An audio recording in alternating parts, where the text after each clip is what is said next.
Hello. How are you guys doing? I just left Half Price Books. I'm sitting outside.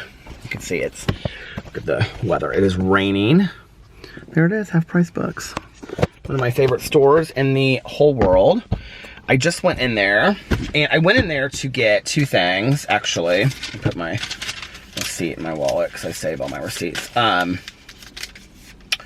I'll show you what I got. So first of all, Mel, who is my book club assistant, is having a really hard time finding Franny and Zoe. So I knew they had tons of copies in there. So I went and I got her a copy of Franny and Zoe. I almost got her the green copy because it's a little bit of a nicer copy, but this is the same one that I have, so I thought it would be fun for her to have the same one that I had. So I'm gonna mail that to her. And then I've been asking for recommendations for James Patterson. And somebody told me that Murder House was really good as a standalone. So they had it in there. I couldn't believe it. They have like literally every James Patterson book. So I got Murder House by James Patterson and David Ellis. It sounds pretty good. It has an oceanfront view, a private beach, and a deadly secret that won't stay buried. Number 7 Ocean Drive is a multi-million-dollar beachfront estate in the Hamptons, but its beautiful Gothic exterior hides a grisly history. It was the scene of a series of unsolved killings. Abandoned and rumored to be cursed, it's known as the Murder House, and locals keep their distance. Detective Jenna Murphy used to consider herself a local, but she hasn't been back since she was a girl, trying to escape her troubled past and rehabilitate her career. Yeah, the former New York City cop hardly expects the place where she grew up to be a hotbed of depravity. But when a Hollywood power broker and his mistress are found dead in the murder house, the gruesome crime scene, I feel like I've read this maybe. The gruesome crime scene rivals anything Jenna experienced in Manhattan. When more bodies surface and the secret that Jenna has tried desperately to escape closes in on her, she must risk her own life to expose the truth before the murder house claims another victim. The reason I'm laughing is because every time I buy one of these, I'm like, I feel like I've read this before, but like they're all very similar. So, I mean, you know what I mean? Okay. And then I bought, for my Peterisms channel, this book by Melody Beatty that I didn't know that she had out, and it's really, really short, and it's called Gratitude. Gratitude. Affirming the good things in life, inspiring passages from her bestsellers, Codependent No More, Beyond Codependency, and the Language of Letting Go.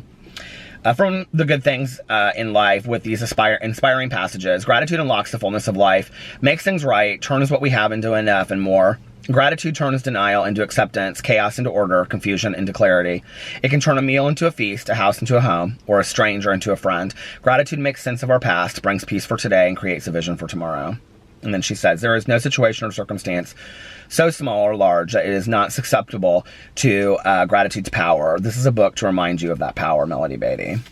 And so there's like little passages in here from her other books, and somebody's gone through here and highlighted it, which I love. So I'm just going to read some of them for my Peterisms channel for this month, since I'm practicing gratitude every day on that channel, or every day that I post a video. And they're good. An attitude of self-care, keep the momentum going, developing self-discipline, nurturing ourselves, what affirmations are and are not. People ask me about this all the time. Using affirmations doesn't mean we ignore problems. That's denial. We need to identify problems, but we need to empower solutions. Affirmations won't eliminate problems from our lives. Affirmations will help solve them. Affirmations aren't a substitute for accepting reality. They aren't a form of control. They need to be used with heavy doses of surrender, spirituality, and letting go. Often it feels awkward and uncomfortable when we start the process of changing negative messages to positive ones. Things may temporarily get worse. A room always looks dirtier when we start to clean it.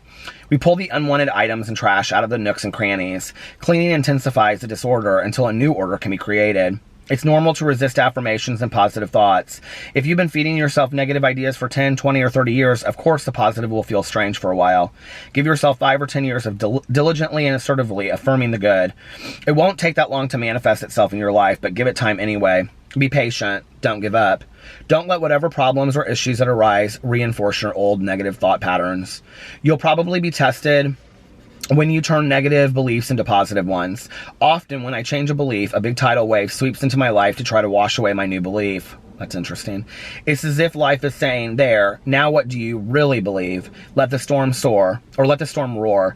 Hold fast to your new affirmations. Let them be your anchor. When the storm passes, you'll see you're on solid ground with new beliefs. Oh, I really like that. So those are the 3 books that I bought. I got in there right before they're closing.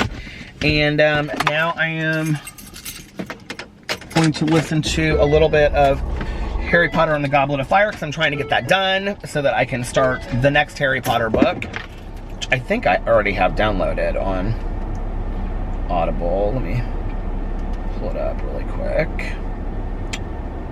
Do I have the next one? The next one's the November book, and I don't have it bought yet. God, I have so many books on my Audible.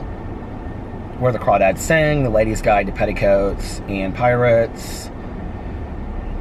We Sold Our Souls by Grady Hendrix. He's the one that wrote My Best Friend's Exorcism, which was so good. An Absolutely Remarkable Thing by Hank Green. His brother John Green's the one that wrote A Fault in Our Stars.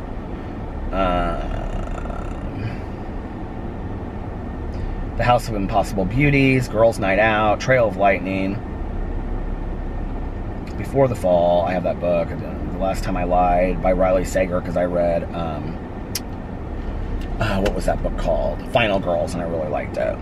So anyway, those are my audiobooks, and I'm going to drive around and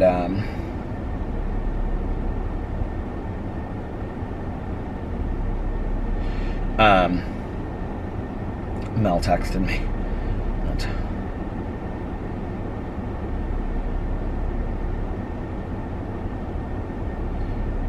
I'm like trying to text her. I just bought your Franny and Zoe, and it keeps on auto-correcting to Granny. I hate autocorrect.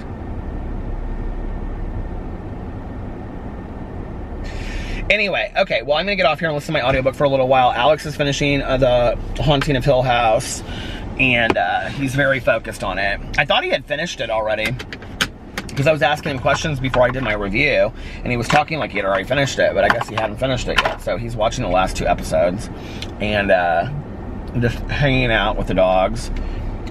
We washed all of our bedding today, and yeah.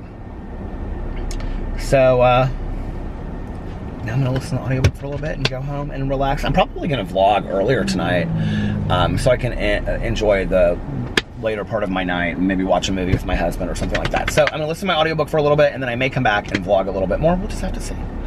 Anyway, there's so many people in the bookstore. Sundays are really good times. They have all their holiday books out at half-price books already. And you know what? I didn't even look at that section. But I passed by it, all their holiday books. I can see it because this guy's looking at them right there. It's that one row. They have like a little, you know, not a kiosk, but a little row thing in the middle. And then there's one over there too.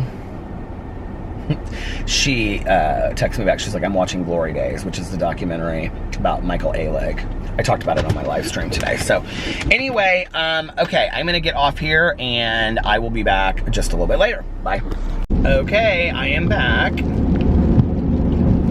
I was listening to my audiobook, but my head is like absolutely pounding. I don't know why. It's been kind of like raining off and on all day long, so I'm wondering if it's that, but I'm having like a pressure migraine. So, oh my god. And I took leave earlier today, so I don't really want to take a whole lot more of it. So I thought, well, I'll vlog, and that'll get my mind off of things. Sometimes when I'm like watching, you know, TV at home or reading, or I'm listening to my audiobook when I'm driving or whatever, it's like I have a hard time like focusing if my head is hurting a lot. So I just, sometimes that's when I like lay down, take a nap, or cleaning actually helps me a lot with that. So do any of you out there suffer from migraines? So because I have epilepsy, I also have migraine disorder with it. And back when I first got diagnosed, I took a couple different kinds of medicine to help me with it. I took Imitrex, which was super expensive and never really worked for me. And then I took Midrin like one time, and I think is that what it's called, Midrin? I don't like it. And so I never took that again. And then I just started taking Aleve, and Aleve helped a lot for it. So anyway, So my day, what did I do today?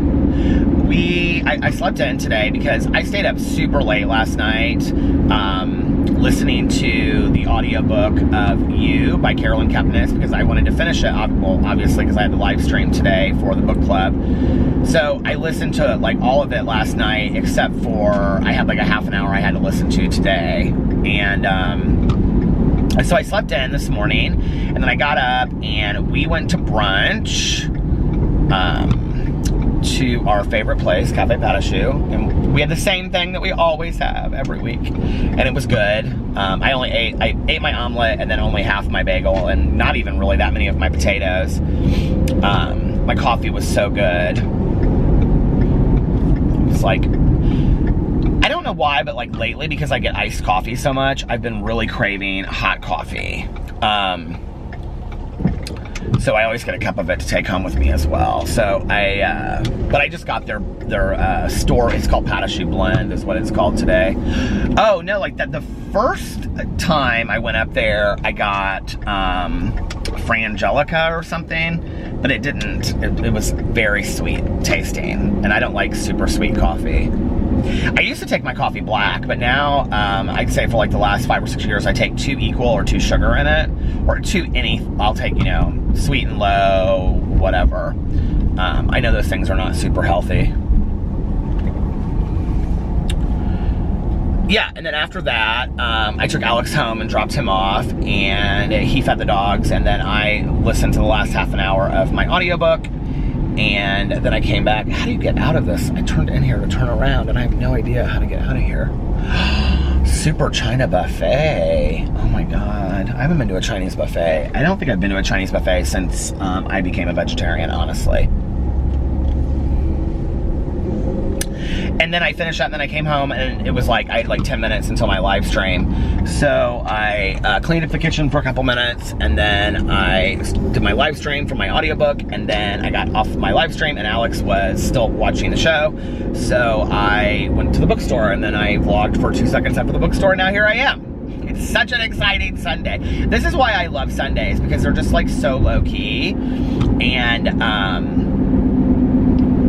I think it started for me like when I was growing up. I loved Sundays growing up with my mom, and you know, with my dad too, but like when I was with my dad on weekends, you know, I always would come home on Sunday afternoons, like usually about 3 or 4. But on the weekends that I was with my mom, I think as I got older, my dad would bring me home, like junior high, late junior high. I think my dad would bring me home on Monday mornings, because I can remember us driving over there early. So I would stay Sunday night too, and then he would drive me over on Monday mornings, and then I would get ready at my mom's house and then take the bus to school. But before then, like also on the weekends that I was with my mom, growing up until I was like 15, we would go to church. And my mom was very active in the church that I grew up in, and I went to like Sunday school and all that kind of stuff. And so we would go to church, and then after church, we would come home, and on the way home, we would stop at Roslyn Bakery, which doesn't exist in Indianapolis anymore. You can still buy like their stuff in grocery stores. I don't know how. I don't know where they make it or whatever, but Roslyn Bakery was like a local bakery, and I don't know how many of them there were in Indianapolis, probably 20 plus stores.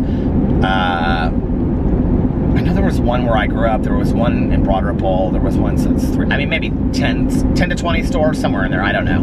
But anyway, they were these little bakeries, and the people that owned it, it's kind of a tragic story. The factory got closed down because I think they found like rats or something in the factory. And so they ended up closing the factory down, the stores closed down. But the only reason I know this part of the story, which I guess was a big deal in Indianapolis, is because one of my friends, the woman that I had lunch with not too long ago, her dad was best friends with the guy that owned it, and they had a break-in, and somebody came in and murdered the dad that owned the company. That was like years and years and years ago.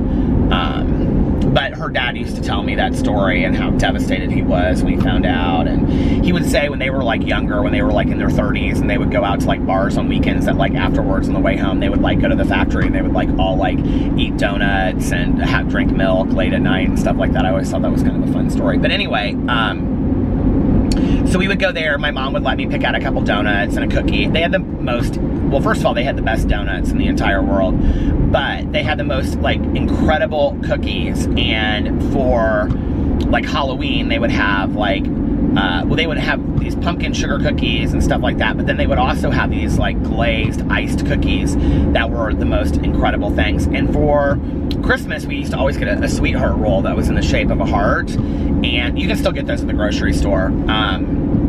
I usually get one every year for Christmas. We would do that, and then we would come home, and my mom would make lunch. And like on Sundays, and she did this too, I remember this with my dad too, when I was really young and they were still together, I don't know how, but he would take a nap right after church, and then my mom would make lunch, and it would always be like, you know, something low-key, like grilled cheese sandwiches and tomato soup, or like chicken noodle soup, and like,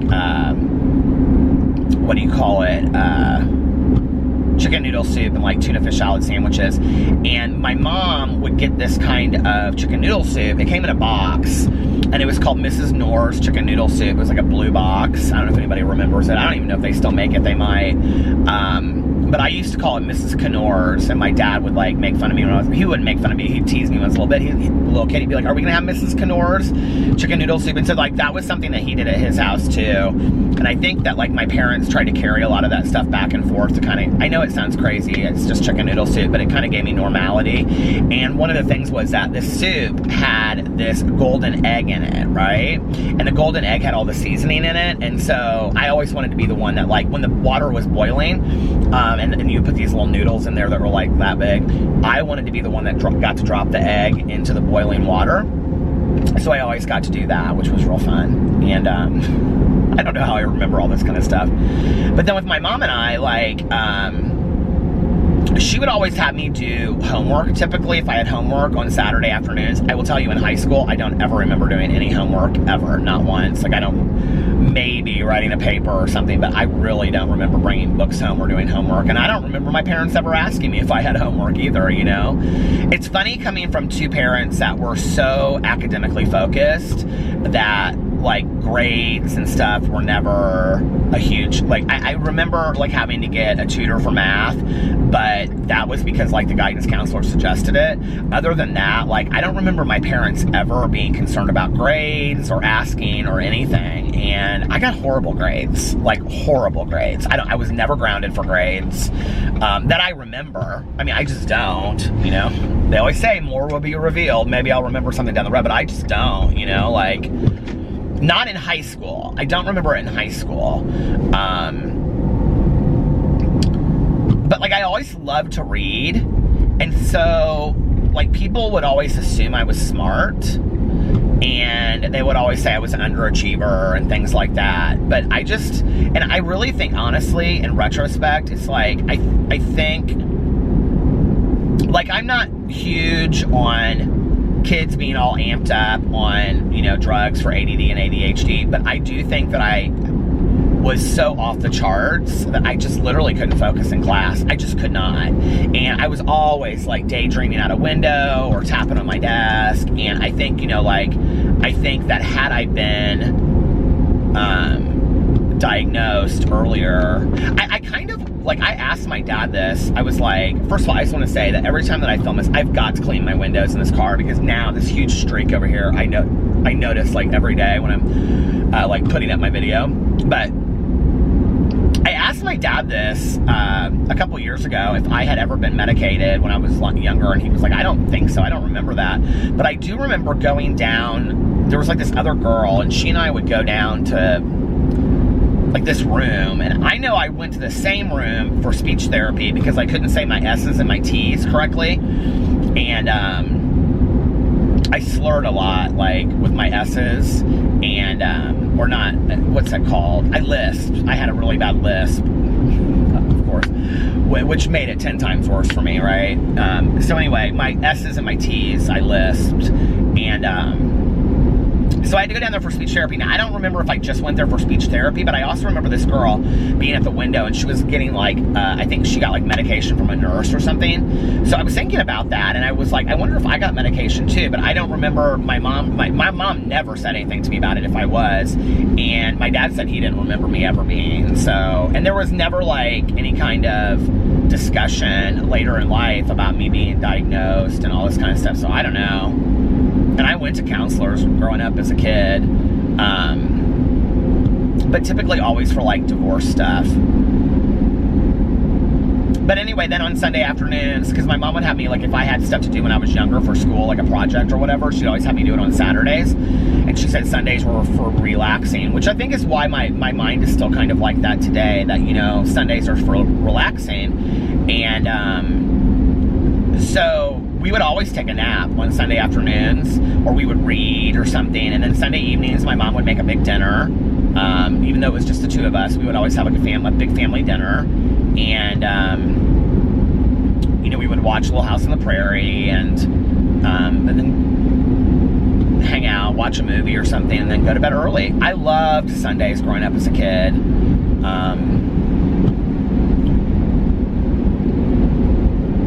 Saturdays, I remember we went to the library a lot.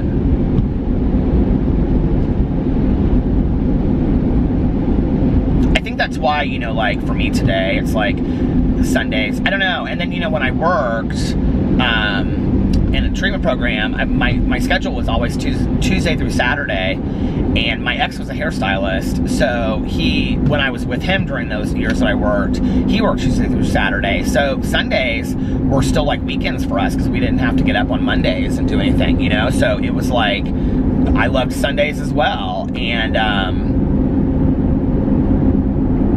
don't know, Sundays have always just been such a relaxing day for me. Alex, he loves just to lay in bed all day long on a Sunday after brunch and just binge watch a TV show. I'm a little too antsy for that. I have a hard time just laying there and, like, I can watch an episode on the couch and then, like, do something and then watch another episode, which is why it takes me longer to, like, watch a show than he does or other people, because I know people can just sit there and watch one episode after another. Now, if it was something that we were doing together, like when we watched the first season of Making a Murderer and we watched, like, the whole season in, like, a day and a half, like if we were doing that. I remember that night we watched, like, the first night we watched, like, 6 episodes back to back, and I was like, do you want to just watch it straight through the night? He was like, I'm getting kind of tired, and I was kind of bummed. I was kind of like, do you see, there it is, it's right there. Oh, that drives me nuts. I gotta clean these windows. But I could watch, like, a show straight through all the way if I was just sitting there with somebody else and it was kind of like an event, you know what I mean? And got snacks and treats and stuff like that. But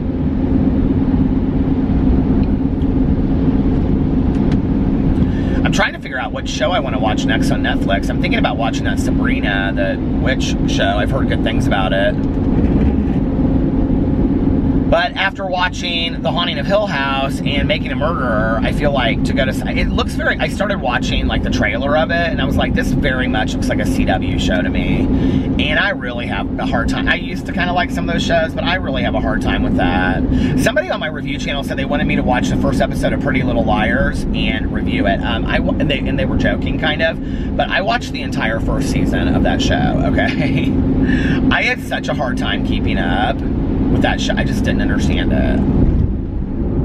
They were constantly introducing characters that made no sense. Alex watched every episode of the entire till the very end, and then he was mad. He said it ended really stupid.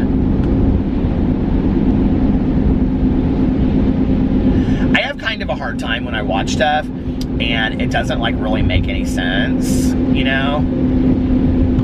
Like, okay, I understand that this girl, like, is dead and whatever, but then she's not dead, and she comes back, and she's been leaving these clues, and who's A, and all this kind of stuff, but then the parents don't kind of wonder, like, you know what I mean? It's like whenever you read, like, that's for me, when I read, like, young adult books, and the parents are very authentic in it, or they act like parents, like, I like that, right? Because I'm like, that's how the real world works. But when you read young adult books, or you watch, like, those teenage shows or movies, and the parents just act like absolute idiots, like they're not really parents in real life, it doesn't make any sense. Like, I have to tell you, like, Riverdale, like, the parents in that show, although they're all based off of, like, you know, the cartoon characters, but, like, the parents are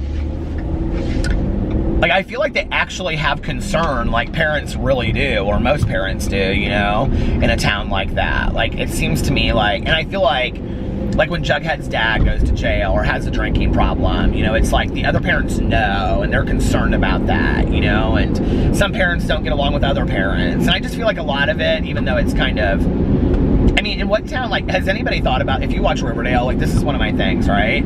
So Veronica's mom, she and her mom move into this penthouse apartment building, and then her dad comes to this town in Riverdale, and, like, they have so much money and stuff like that, and it's like, Tanya's texting me, but I can't see what she's saying. It's like, so in this small little town of Riverdale, there's this building that has a penthouse apartment in it. Does anybody think about these things? Do you know what I mean?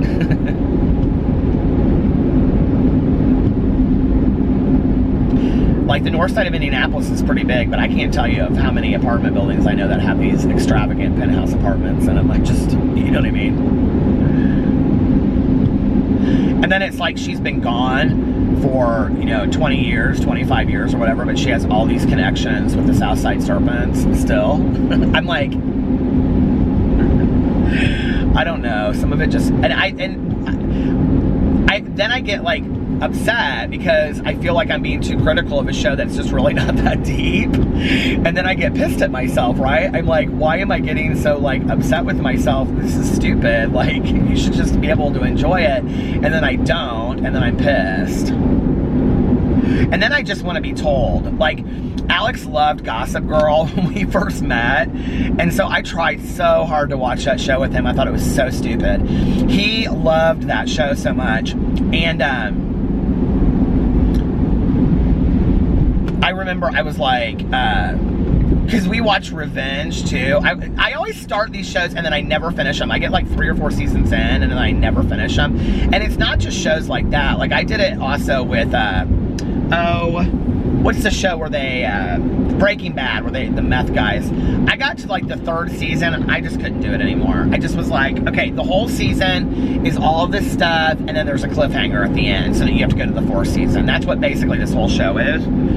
And so, but we would watch Gossip Girl and I just was so confused about it. And I was like, we watched Revenge, and in Revenge, what's her name from Gossip Girl?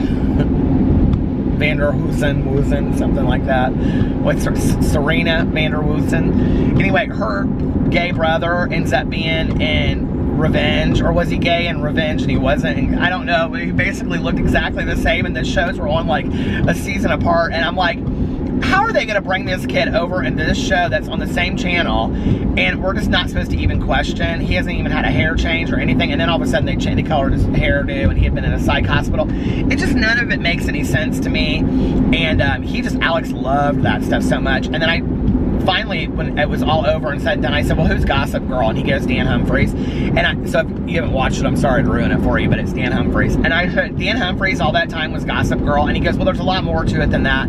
He goes, to explain it. And I said, well, I don't have the time. I said, I don't need to know. I just think that's stupid.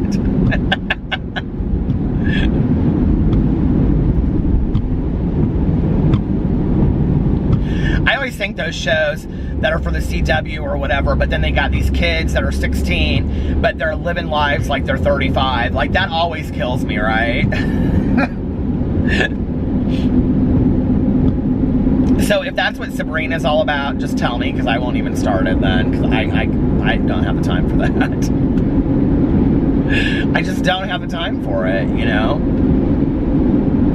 You know, you go through this period in your life, like with reality shows, I really do not like shit ruined for me, you know, like RuPaul's Drag Race and stuff like that. Like, I get pissed when people ruin that stuff for me. But like with other TV shows, like when you, like Tanya was telling me all this stuff about The Walking Dead the other night, and I kind of just was like, okay, well, now I don't need to watch it. It's like, I don't get mad, but then I just lose interest in it, and I don't really need to watch it anymore. Like, I don't really care, and it like opens up this window for me to watch something else. Do you guys ever feel like that? Like, it's, oh great, more rain. But it's like, I don't get mad anymore, like, don't tell me about The Walking Dead, I want to watch it. Like, I used to feel that way, but now I'm just like, okay, well, I guess I'll watch a documentary or something, you know what I mean? Like, documentaries and reality shows are the two things I get really pissed about. Like, if I'm like 5 episodes into a Netflix series and someone tells me something, I'm like, why did you do that? Like, why did you ruin that for me when you know I'm enjoying it and I've invested 5 episodes into it? But if it's a TV show that I'm trying really hard to catch real in, I mean, Alex was watching How to Get Away with Murder the other night. Like, he still watched that show. We started watching that and Scandal together at the same time. My nose is driving me nuts. And, now she's like real entitled and she's like picking who's gonna work for her and all this kind of stuff. And but I used to love that show, How to Get Away with Murder. And I looked at him and I go, why do any of these fools still work for her? She's had them covering up murders and all kinds of stuff, and they're still working for her. Like, what is the deal? They should call that show How to Control 7 People. That's what they should call that show.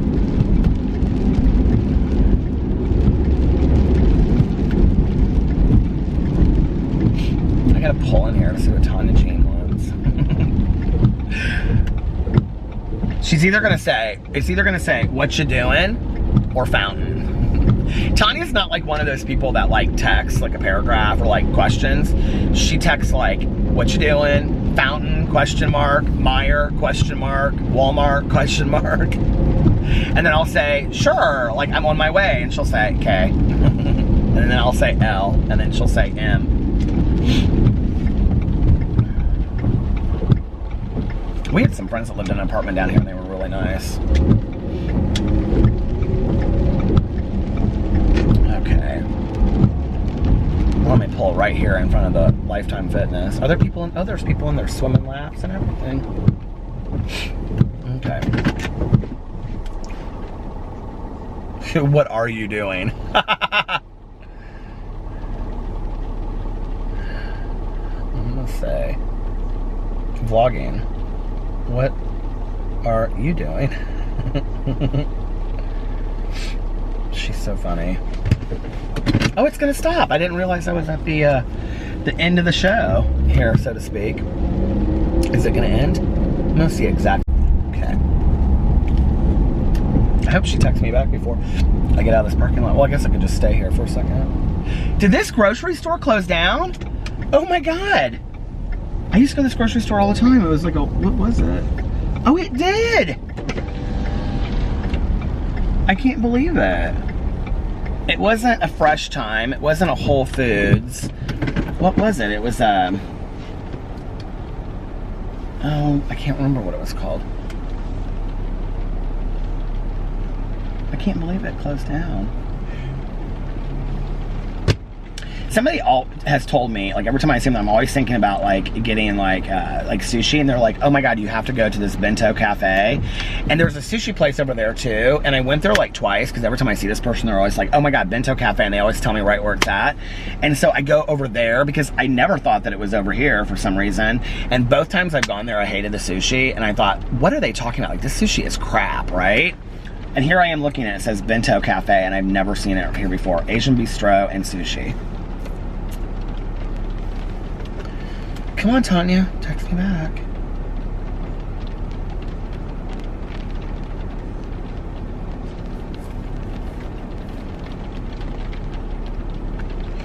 I'm gonna look at my comments on my vlog for a second that I posted just a little while.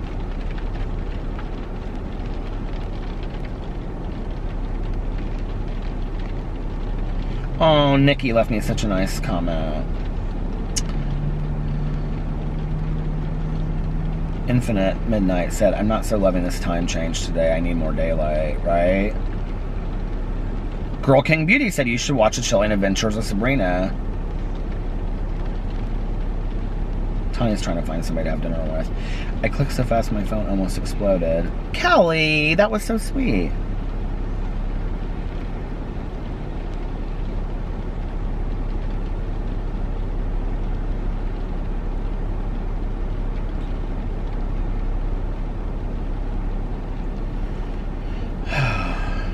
I would go eat with her, but I am full from brunch today.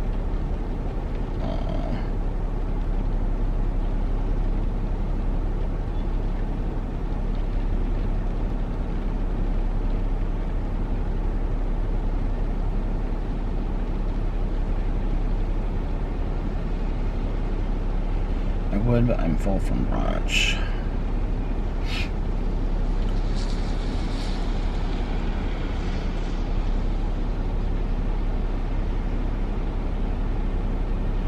Now she's like rampant texting me, so I'm just gonna stay here for a second till we're done talking. I can't remember what that store was called. Fresh something, maybe? I don't know.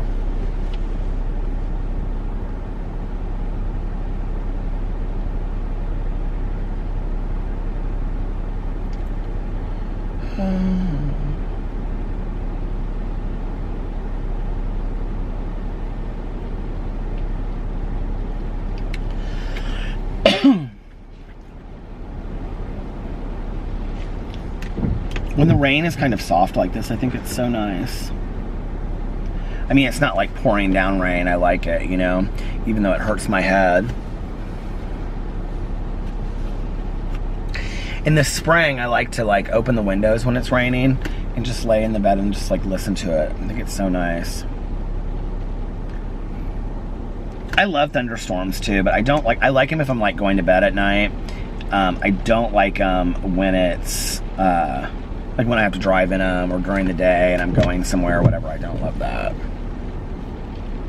Do you guys like thunderstorms? Well, I'm waiting for her to text me back where she's wanting to go to dinner. I'll read a couple more comments. Megan, you're welcome. I kept her company while she was cleaning. Ashley said, when you see the vlog, it's 1 hour and 50 minutes. Yes!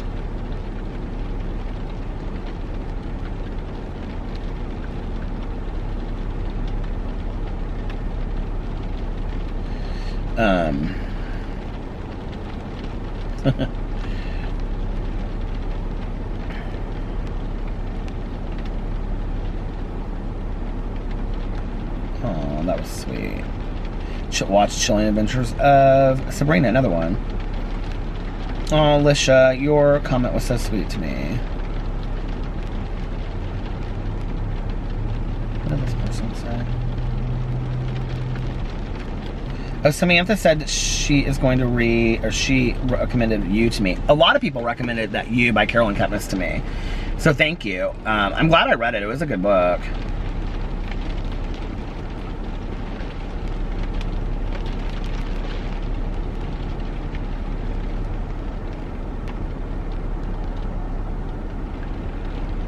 I love reading the comments.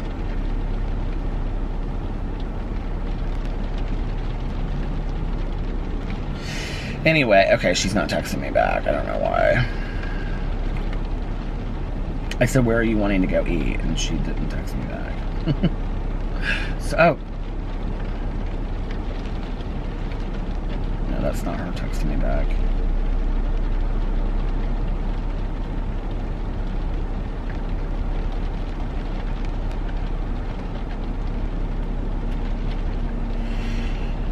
Why is time? Well, I'm not gonna stay here and wait for her. She can, when she texts me, I'll pull over.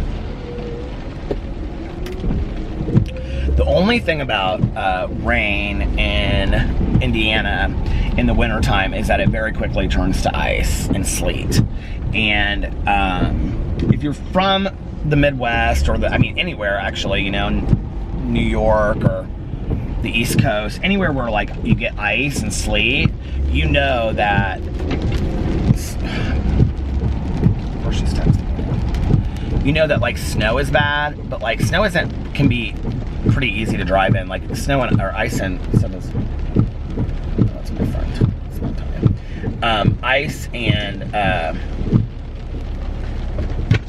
sleet are so dangerous. They take down power lines. And you know what's interesting is we've had the windstorms that we've had this year. I thought this went out. Does this not go out?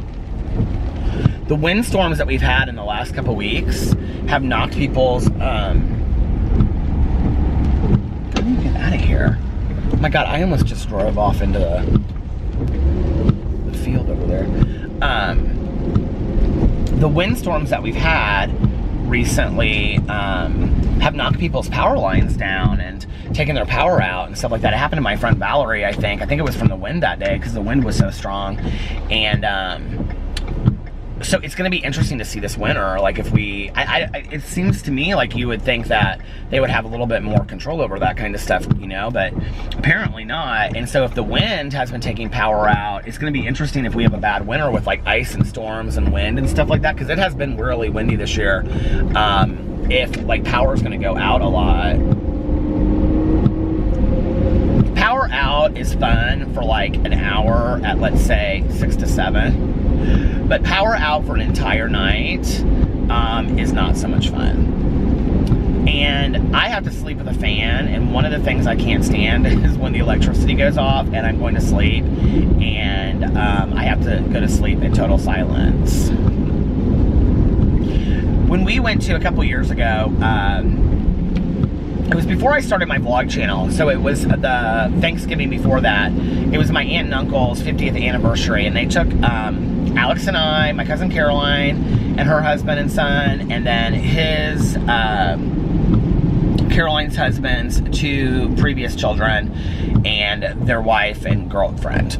We all went down to, what's it called? French Lick, Indiana, West Baden Springs, which is like a spa area. And they have this huge hotel, and in the middle of it, I actually put the vlog up on my main channel. I'm so glad I have it over there.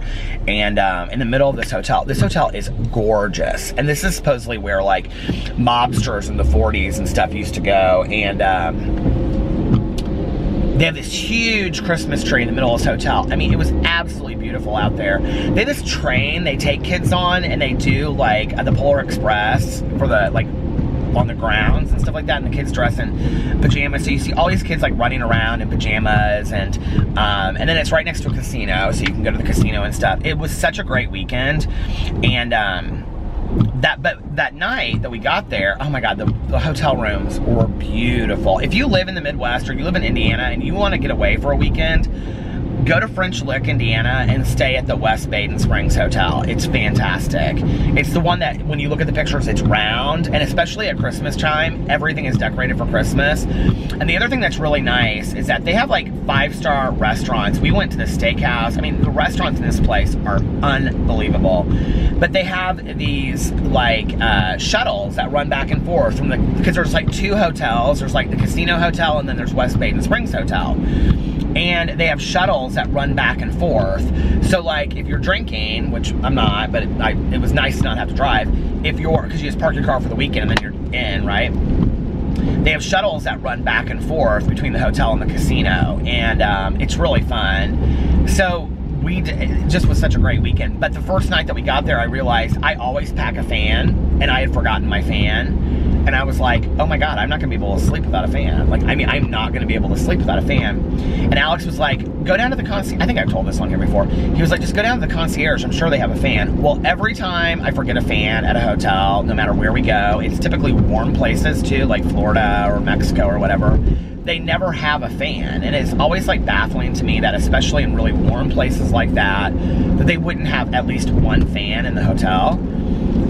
So I learned to not rely on that, which is why I take a fan. I have to have a fan to sleep at night. And people are always like, is it the sound? And I'm like, it's the sound, but I also have to have like the fan on my face, like, or on my, you know, I have to be able to feel the fan.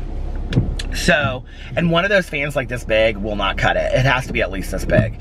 So like when we fly places, I take a fan with me, like this big. I mean, I pack it in half my suitcase and pack t-shirts and stuff around it. True story, I do. I know, it's crazy, right?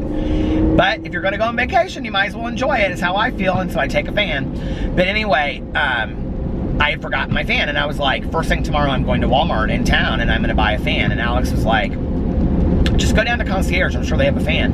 And I'm like, no, every time we go to a hotel, I always go down there if I forget, and they don't have a fan. And he was like, well, you could at least check. And somebody's got their Christmas tree up and everything in the window already. I was like, yeah, but it was like 2 o'clock in the morning, and I was like, I don't want to go all the way down there. He was like, okay. So I started downloading these apps on my phone, okay, of things that were supposed to sound like a fan, which it really doesn't. It just sounds like white noise. And I'm trying to go to sleep with all these different fan apps and stuff, and I just couldn't. And oh my God, I stayed up all night long. I was so tired the next day. I only got like a couple hours of sleep. So I got up, And after we had breakfast, I was like, I'm gonna go to Walmart. And Alex was like, why don't you just ask the concierge before you go over there? And I was like, okay, because I knew I was gonna be right and they weren't gonna have any fans. Well, I was wrong. And my husband was right. And so I went to the concierge and I said, hey, I know you probably don't, but I said, do you guys by any chance have box fans? And the guy was like, oh yeah, we have like 10 sitting back there. I was like, you do? He was like, oh yeah, we have a whole bunch that people have left behind and stuff like that. I was like, oh. I could have slept with a fan all last night and had a good night's sleep. I told Alex, he's like, I told you. I was like, I know you told me, but I didn't listen. So anyway, that was fun. We had such a good trip.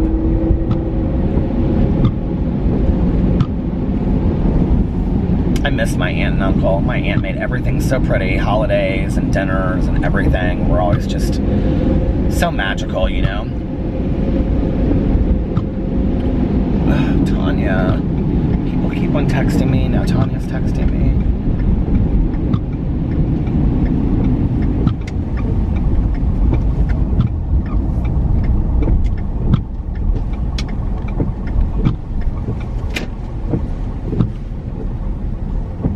Okay. Pull in here.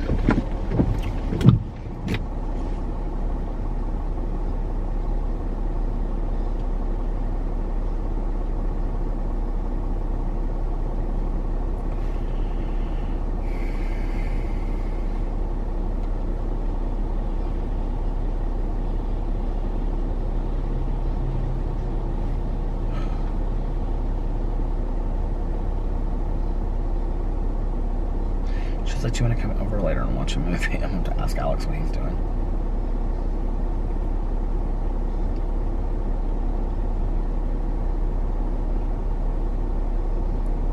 She'll be like, bring your husband, bring some popcorn. I'm like literally closing up my phone and somebody's texting me. This never happens. I never get texted like this. Oh, she said, okay.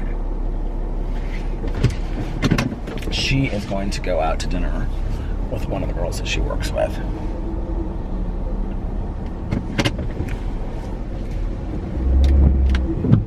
This is, here, you want to see what's so funny? Look, I am right in front of that horrible Papa Murphy's place.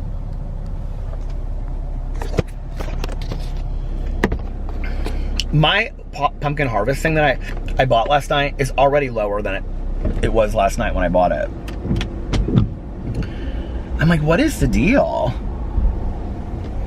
I mean, I understand that they probably don't last 30 days, but let's make it maybe last a week for an air freshener, don't you think? I mean, how long do you think the life of an air freshener like that should be? They're expensive. They're not cheap. They're like $3 something. This one I think was more expensive than the rest. Oh, you know what I want so bad? I'm gonna go over in here into McDonald's. I'm gonna get something to drink. Here I said I wasn't hungry, and now I'm thinking that fries from McDonald's sound really good. But I'm not going to get any. I'm not gonna cave. I promise I'm not. I actually have $1. Now we're in Hamilton County. I want to test something. In Marion County it's $1.09, but in Hamilton County it's $1.08. So let's see if it ends up being 5, 6, 7, 8. I'm gonna bank on it being $1.08. And I'm gonna get a Dr. Pepper. And starting tomorrow, I'm gonna get, I have to tell kind of a funny story. Starting tomorrow, I'm gonna be back on the Diet Coke if I maybe not drink soda as much. We'll see. $1.08 or $1.09? I'm guessing $1.08. Can I help you? Can I get a large Dr. Pepper, please? Alright, one large Dr. Pepper for you. That's it. Alright, first window, that's nice, thank you. I had no idea what she just said to me. But she is happy. But it sounded like she said $1.09, didn't it? Did you say $1.08 or $1.09? 8. Okay.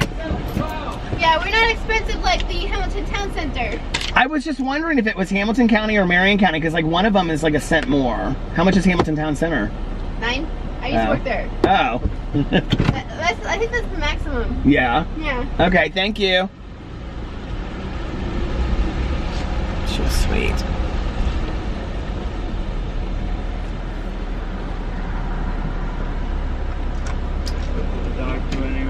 Thank you so much. Did you hear what he said? He said doctor by the name of Pepper. That was kind of funny. They have jokes up in that McDonald's. The other McDonald's doesn't have jokes so much. I guess they enjoy their job, huh?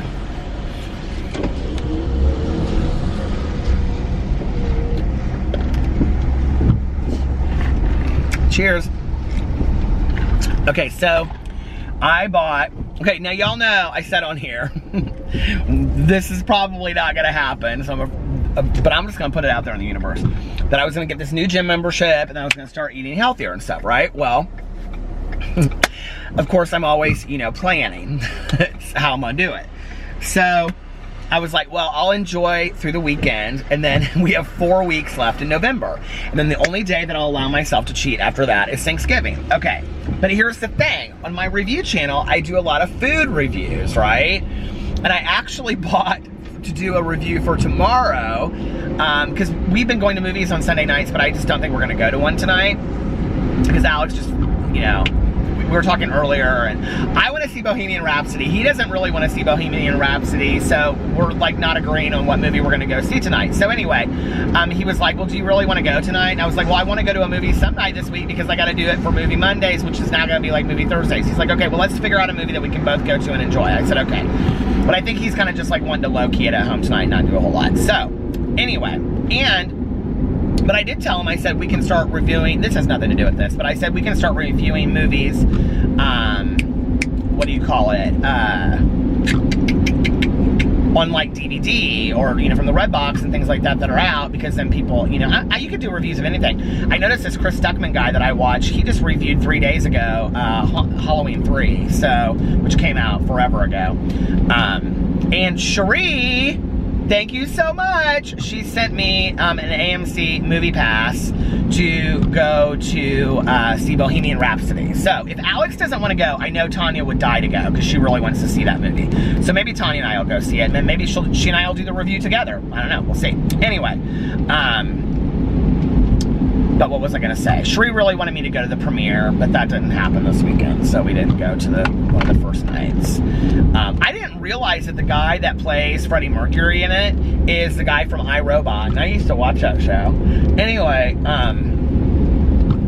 but I bought, like, I have 2 food reviews to do on my food channel this week, okay? And needless to say, I'm not reviewing cucumbers and, you know, bottles of water. I'm reviewing unhealthy food. And I'm like, how am I gonna stick to eating healthier and doing these unhealthy food reviews? Well, I guess I just won't eat all of the stuff that's in there, but, so it's gonna be hard, we'll see. That Dr. Pepper tastes so good. Oh my God. So delicious.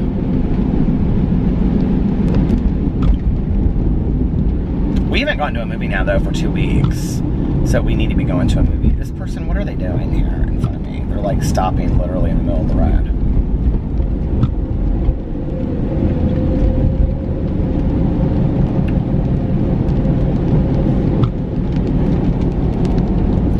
I never did go to the Headless Horseman thing at Conner Prairie. Conner Prairie is this like settlement museum place. You can like walk around the town. When I was a little kid, it was really, really cool. I don't think it's like that anymore, but it's an actual settlement that they, like, from the 1800s, and they still have it up.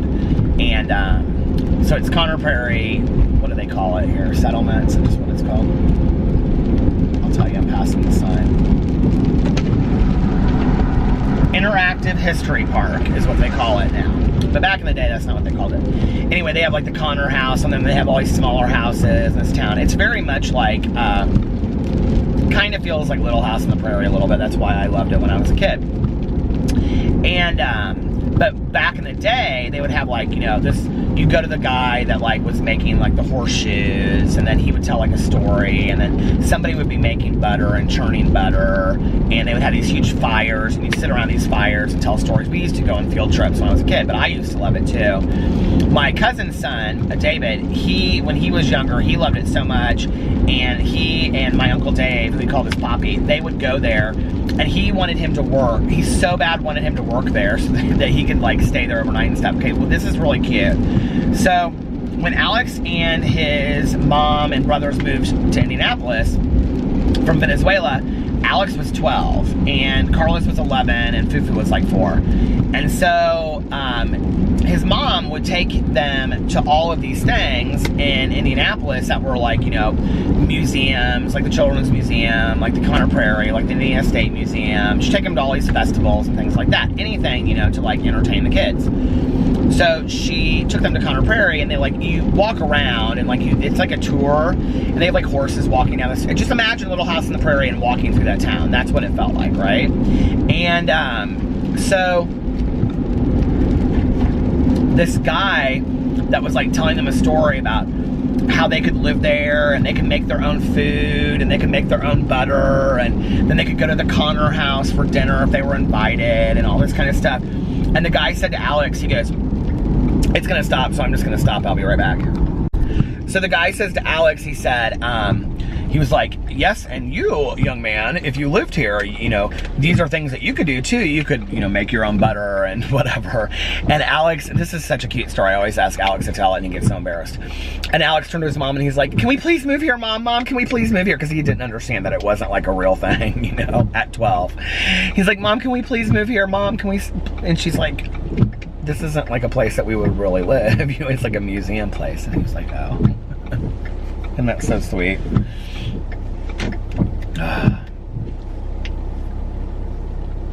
I would have liked to have lived there too when I was a kid. We would go there, and I can't believe my mom went through with this. I'm sure she couldn't wait for me to leave for school, but when I was a kid, we would like go out there, and they always are cooking like beans and cornbread. That's like all they make out there. So like if you eat there, because you can like get meals out there too. I don't know what their meals are like now. They have this one thing they do at Christmas time, which is like you walk through the town and you carry candles, and it's like beautiful, and you eat at the Conner house. The Conner house is like the rich people in town. They like own the whole, that's why it's called Conner Prairie, see? And they have like this brick house. It's beautiful and stuff. I can actually like smell it as, like from walking around inside. And but you can go there and you can eat, and you can pay like $100 a person, and they make like an authentic like meal that would have been served there back in the day, and it's supposed to be very cool. I've never done it. I think now they call it like followed, I don't know, something about the Northern Star. But anyway, maybe Tanya and I should do that this year, and we could vlog the whole thing. That would be very cool. And I don't think my husband would be real interested in that kind of thing, but maybe, I don't know, we'll see. But whenever we would leave there, you know, and then on top of my love for Little House on the Prairie and all that, I would say to my mom that we needed to just eat cornbread and beans and then not have electricity in the evenings, that we needed to read by firelight. She would like do it too. Like we would like have a fire in the fireplace and just like have candles around the house and stuff, but we wouldn't watch TV for like 2 or 3 days or whatever, and we would just, you know, like read books and stuff. I'd tire out of it after some point. I bet like when I left for school in the morning, she couldn't wait to turn on the TV and smoke a cigarette.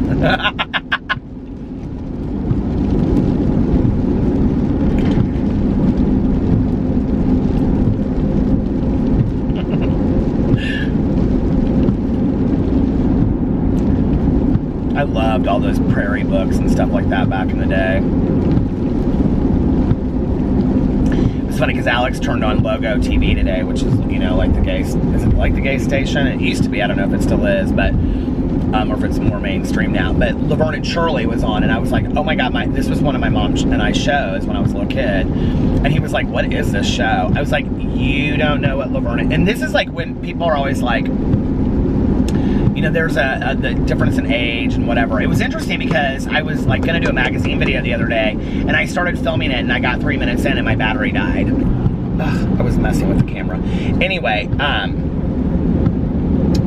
so I was going to do this magazine video, and I was reading about Ben Affleck in it, and it said something about his girlfriend being like, there's like a 24 year age difference between them.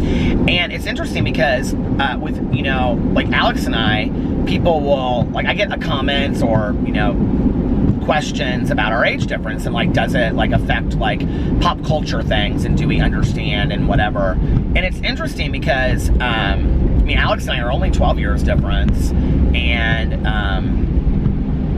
Carlos, his brother, and my sister-in-law, I think there's 11-year age difference because Liliana and I, 10 or 11-year age difference between the two of them, and Liliana's the older one. But the thing that's you would never guess it, I don't think, by looking at them. But what's interesting, I think with my white hair, I mean, I look older than Alex, I know that, but like with the white hair, I think it makes it look like, you know, whatever. But it's never about the age difference. It's always about, like where we grew up, if that makes sense. Like, the fact that he doesn't know who Laverne and Shirley is, I think has more to do with cultural differences than age differences.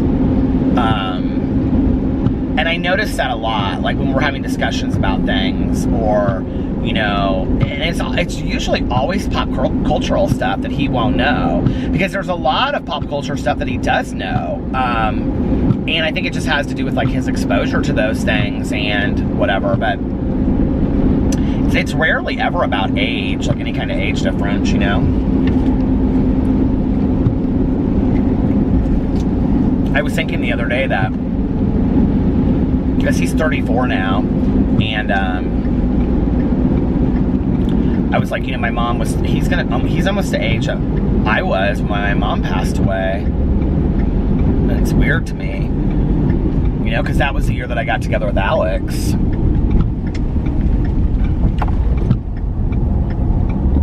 So much has changed, you know, it's been 11 years.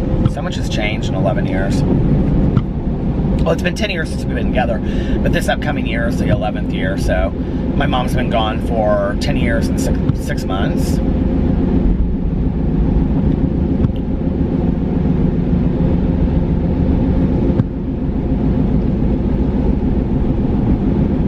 You know, I used to say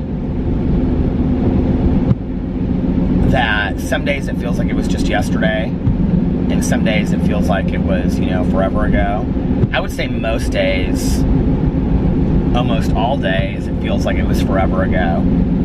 And I think it's because my life has just changed so much, you know, in 10 and a half years. From where I was living at the time to everything, you know, it's just like nothing looks the same.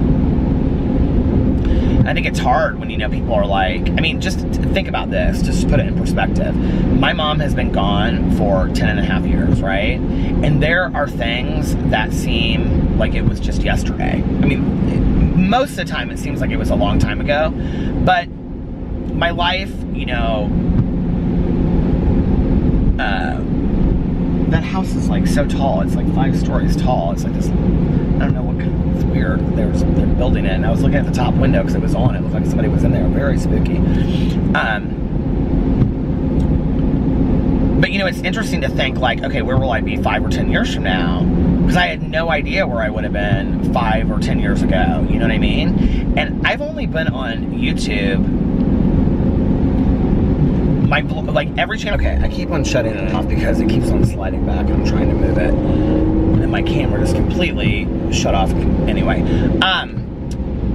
But what I was saying was like, you know, I haven't been on YouTube. Like my BookTube channel is just like 2.5 years long, you know, 2.5 years old. So it's like that's such a short period of time that I have no idea where I'm going to be, you know, in the next 2.5 years. But I think it's important to enjoy the ride with whatever you're doing, you know, and be open to opportunities and experiences that come your way. I think it's something that, like for me with my mom, when my mom passed away, I think it was something I was able to understand a little bit better. I feel like there was construction all over Indiana, but I feel like it was something that I was able to enjoy and understand a little bit better after my mom had passed away. You know, I think like when you go through something so serious like that, I mean, like literally lose somebody that important to you in your life, one of the things that you realize is life is very, very serious. Life is very, very fragile. You know, life is very short. But the opposite of that is also true. And what that means is that life is fun. Life should be enjoyed. Life shouldn't be taken too seriously all the time. You know, life is about the moments. And you got to take some risks in life and things like that. And, you know, I think, like, that's all part of it. And when, I don't know, like, it just, like, took me a while to really understand that. And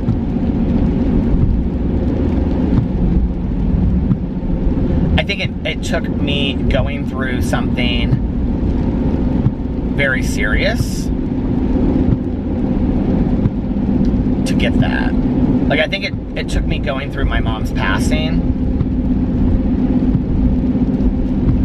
And you know, maybe even more so reiterated by my aunt and uncle's passing, that, like, you know, as sad as I was, and, like, you know, I've talked a lot about it on here, it's like, you know, my vlog is somewhat, for me, a cathartic, therapeutic process, you know, that I talk things out on here. And I remember talking on here, God, not even too long ago, you know, about feeling like my childhood was erased and everybody that I knew was gone and whatever. And I kind of went through that for a little while, you know, and I think that was the sadness and that was part of the anger, you know, of the grieving process. But at the same time, like, I came out on the other side of it and I almost had a better appreciation for my life now.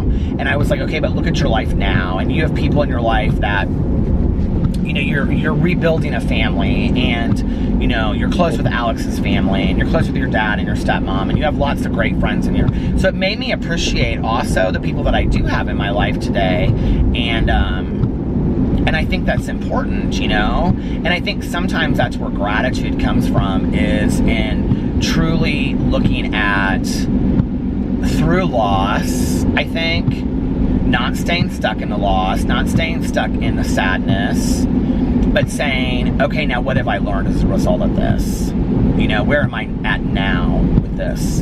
And, you know, if I learned that this person has their brights on, thank you so much. No, they're not going to turn them off.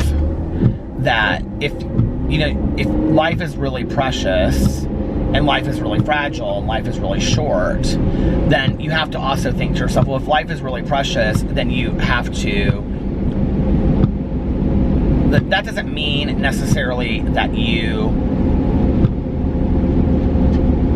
like, let's say if it's like a precious vase, right? It doesn't mean that you handle it with care and you pack it away never to be appreciated. It means you put it somewhere where you can look up to it and appreciate it, but yet it's still safe, right? If you think about life as short, it's like, okay, well, if you go to an amusement park and you ride a ride and it's a short ride, but it's supposed to be a fantastic ride, one of the best rides that's ever been out there, well, then you really enjoy the ride. Well, you know what I mean? It's like eating the greatest piece of fruit in the entire world, the greatest piece of chocolate, even though it's small. You really savor every moment of it, right? So that's how the approach to life should be if life is short, you know? And I think as, you know, and life is serious, well, it is. There are serious things that happen, but the opposite of that is that with the serious also comes the fun. It also comes the enjoyable.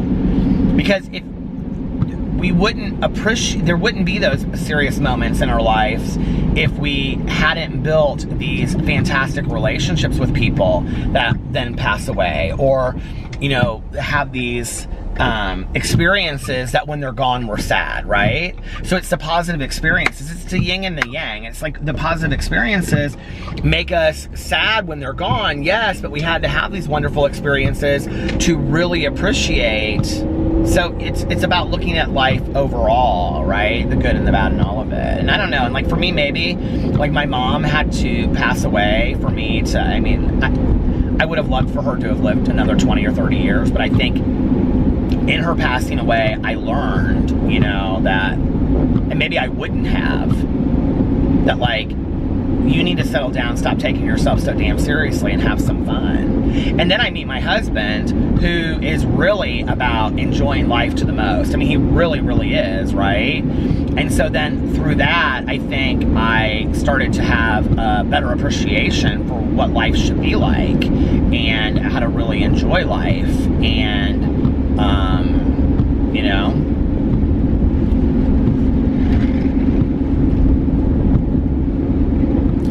I don't know, it's not easy. None of it's easy, you know.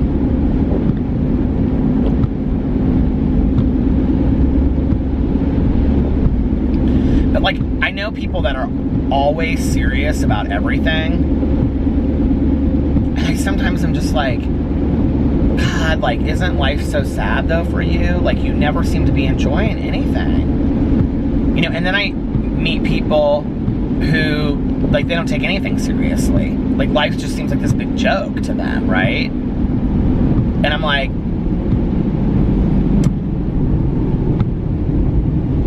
don't you want to take some, like, shouldn't some things mean something to you? And so I think it's about finding a balance in all of that, you know? I roll my eyes because I think life is about balance anyway, but I think that,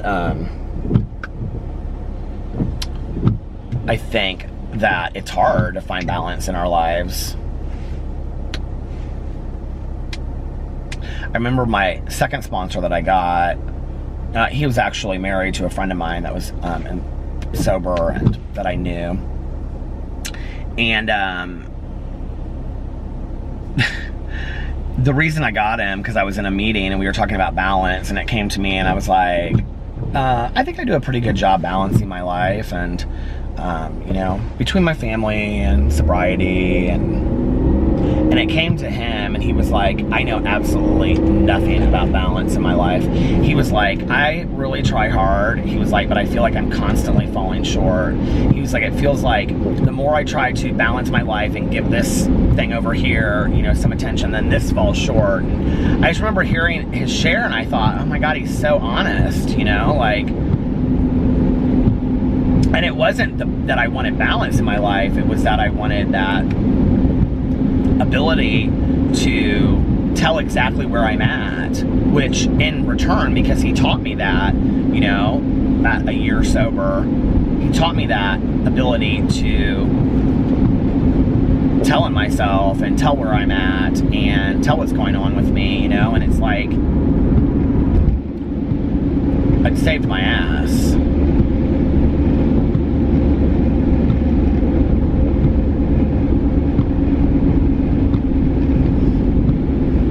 He ended up passing away from this disease.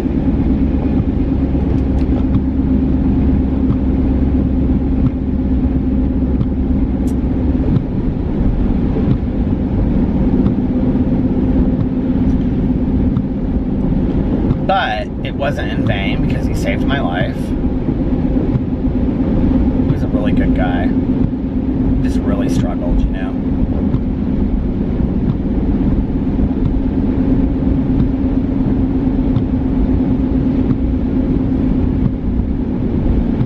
We talk about addiction being an equal opportunity offender, and it's like,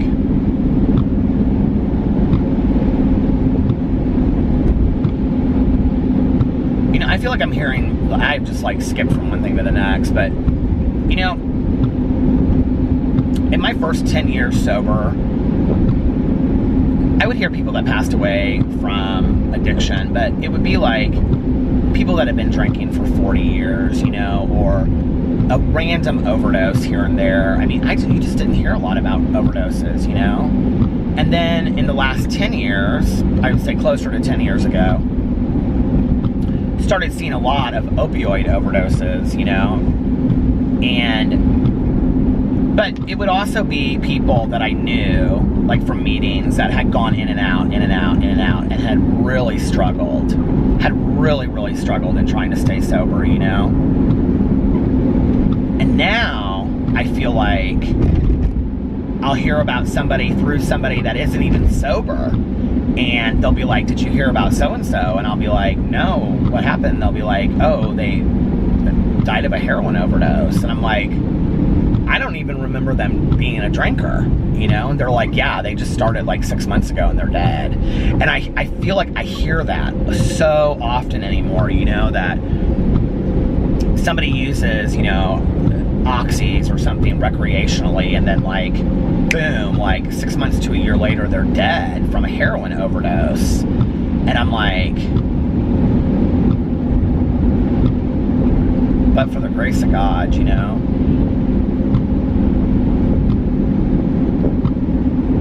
It's so scary to me. It's so scary to me. Breaks my heart. It really breaks my heart.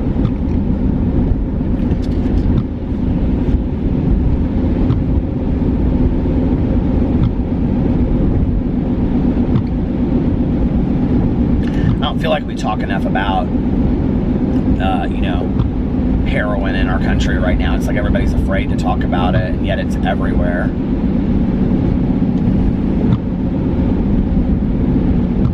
And it has been for quite some time. It's just now, I think it's been seeping into suburbia slowly. And I think now it's showing its face. And we're seeing its face. I think it's been there for, 10, 20 years. Slowly. But I think now we're seeing it. Does that make sense?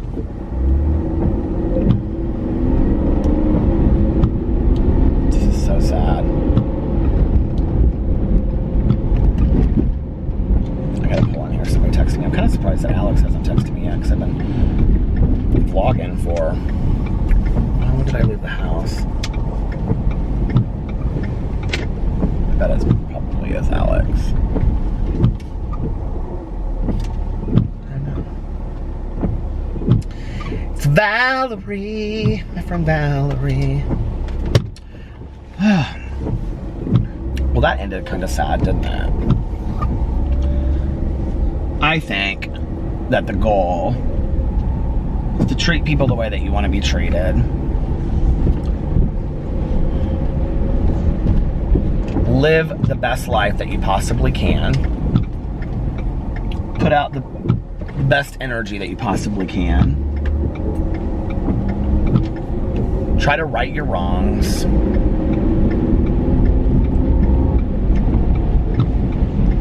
Personally, and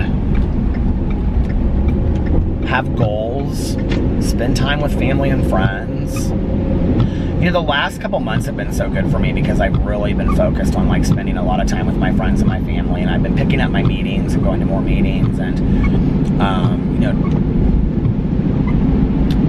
it's been good for me, like, to get back to Peter to some degree,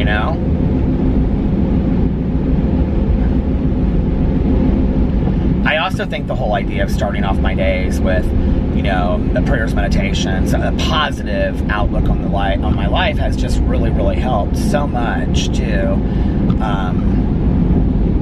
It's something that I've consistently kept on doing now for a long time, and to be honest with you, I can't believe I've kept it up this long. But you know what? The rewards are fantastic. This simple exercise has this huge reward, and so it's like, well, why would I give it up right now? It's working so well. So I think, just like I used to say that I have a hard time, I had a hard time with math, that I wasn't smart at math.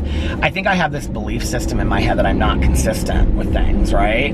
But that's absolute bullshit, because I've proven to myself in a lot of areas of my life that I'm very consistent. Just, on this vlog, for one thing, or posting videos on my channel, just in one area, YouTube, I'm extremely consistent, but in other areas, I'm very consistent too. And, getting up in the mornings and at the end of the day, praying and meditating has been another thing that I'm consistent with that has really helped me. And I've learned that consistency is healthy in my life, and it helps me, and it gives me some kind of structure. And I like to float down the river of life, I really do, but at the same time I think that I need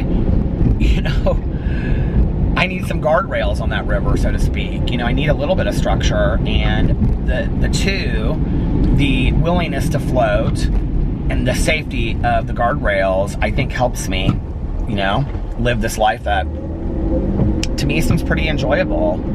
So this has gone long. oh my God, and the battery's blinking. It's for a Sunday. It is only 7:42 right now, and I'm already like gone way over on how long I wanted to vlog. I was gonna save some of it until later tonight, but I'm gonna get off here now and wish you guys a happy Monday because you're watching this on Monday. It's my Sunday, and I'm gonna go enjoy the rest of the evening with my husband. Might stop by Tanya's later. We'll just see. We might end up going to a movie. I don't even know. So I hope you guys are having a wonderful beginning of your week. I love you, and I will see you tomorrow. Practice gratitude every day. Well, all the time. You always should, but especially this month for November. I love you. Bye.